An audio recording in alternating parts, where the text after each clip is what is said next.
এবং রমজান মাসে আমাদের সবচেয়ে বড় অহংকারের বিষয় হচ্ছে দারুল কিরাত। এতে তো কোনো সন্দেহ নাই, তাই না?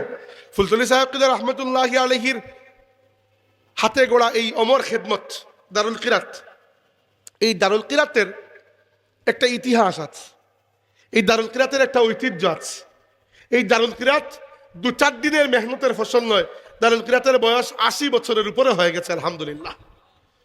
এই দারুল কিরাতের যে কিরাত, এই কিরাতের সনদ ফুলতলি সাহেব রহমতুল্লাহি আলাইহির 3 উস্তাদ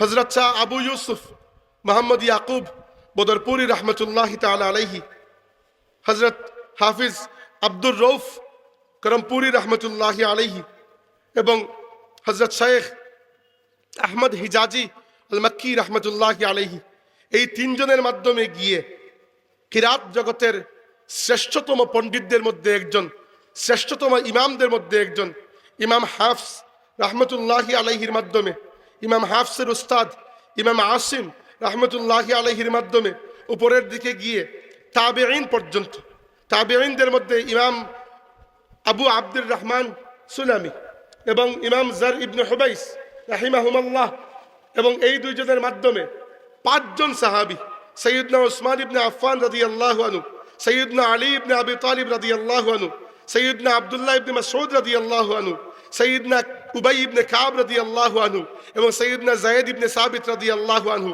এই 5 জন সাহাবায়ে কেরামের মাধ্যমে রাসূল আকরাম সাল্লাল্লাহু আলাইহি ওয়াসাল্লামের মাধ্যমে, জিবরাইল আলাইহিস সালামের মাধ্যমে এই কিরাতের সিলসিলা স্বয়ং আল্লাহ জাল্লা ওয়া আলা পর্যন্ত পৌঁছে গেছে।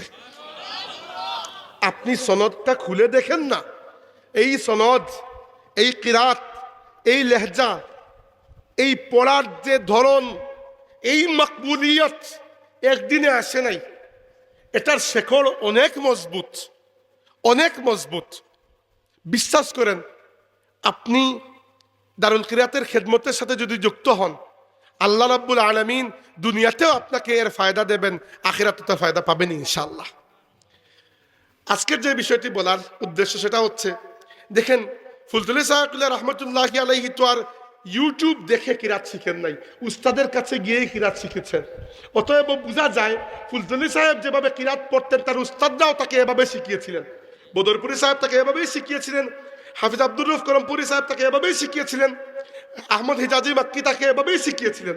অতএব যে শিক্ষাটি ফুলতলি সাহেব পেয়েছেন এটা তাদের উস্তাদের শিক্ষা, তার উস্তাদরা তাদের উস্তাদের শিক্ষা পেয়েছেন, এইভাবে এই সনদ উপরের দিকে গেছে। অতএব হঠাৎ করে এসে এই লেহেনকে পরিবর্তন করে মাঝে মধ্যে শোনা যায়, বিশেষ করে এই ওয়াজ মাহফিলে আমরা যাই, ওয়াজ মাহফিলে অনেক সময় কত জায়গায় আর আপনি বলবেন, বলতে বলতে ক্লান্ত লাগে, যে বক্তৃতার আগে অনেকেই কিরাত পড়েন, কিরাতের মধ্যে ভুলের তো কোনো সীমা নাই।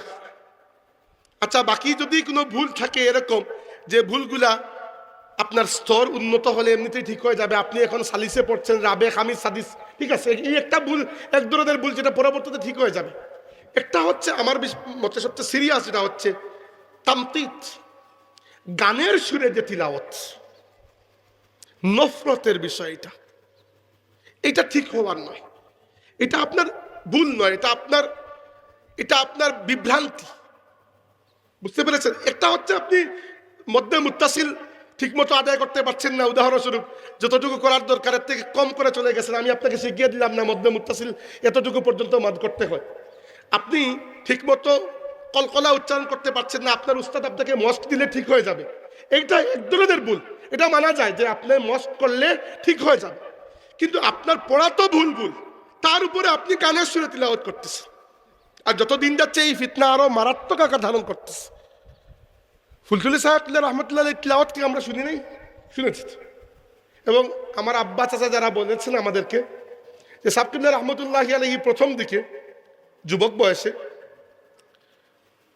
যখন ওয়াজ মাহফিলে যেতেন, তখন ওয়াজের শুরুতে তিনি লম্বা সময় ধরে তিলাওয়াত করতেন, অনেক লম্বা সময়, এবং মানুষ একেবারে নিস্তব্ধ হয়ে মন্ত্রমুগ্ধ হয়ে আল্লাহর ওলি তিলাওয়াত শুনত।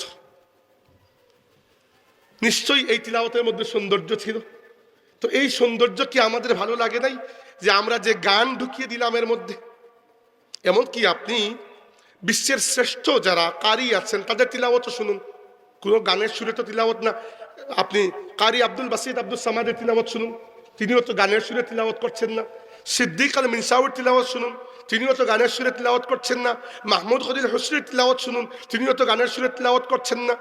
এমনকি মক্কা শরীফের ইমাম সাহেব যারা বড় মানে সিনিয়র ইমাম যারা আছেন, বিশেষ করে আমার সবচেয়ে প্রিয় একজন কাজী ছিলেন যিনি রিটায়ার করেছেন গত 2-2.5-3 বছর হয়ে গেল, ডক্টর সৌদ ইবনে ইব্রাহিম সুরাইম। তিলাওয়াত তো গানের সুরে নয়। হ্যাঁ, প্রত্যেকের সুরের মধ্যে একটা বেশকম আছে, অনেকের সুললিত কণ্ঠ, অনেকের নয়। সুললিত কণ্ঠের বিষয়টা বলছি না, সুললিত কণ্ঠ অনেকের নাই, কিন্তু নিজস্ব একটা কণ্ঠ তো আছে।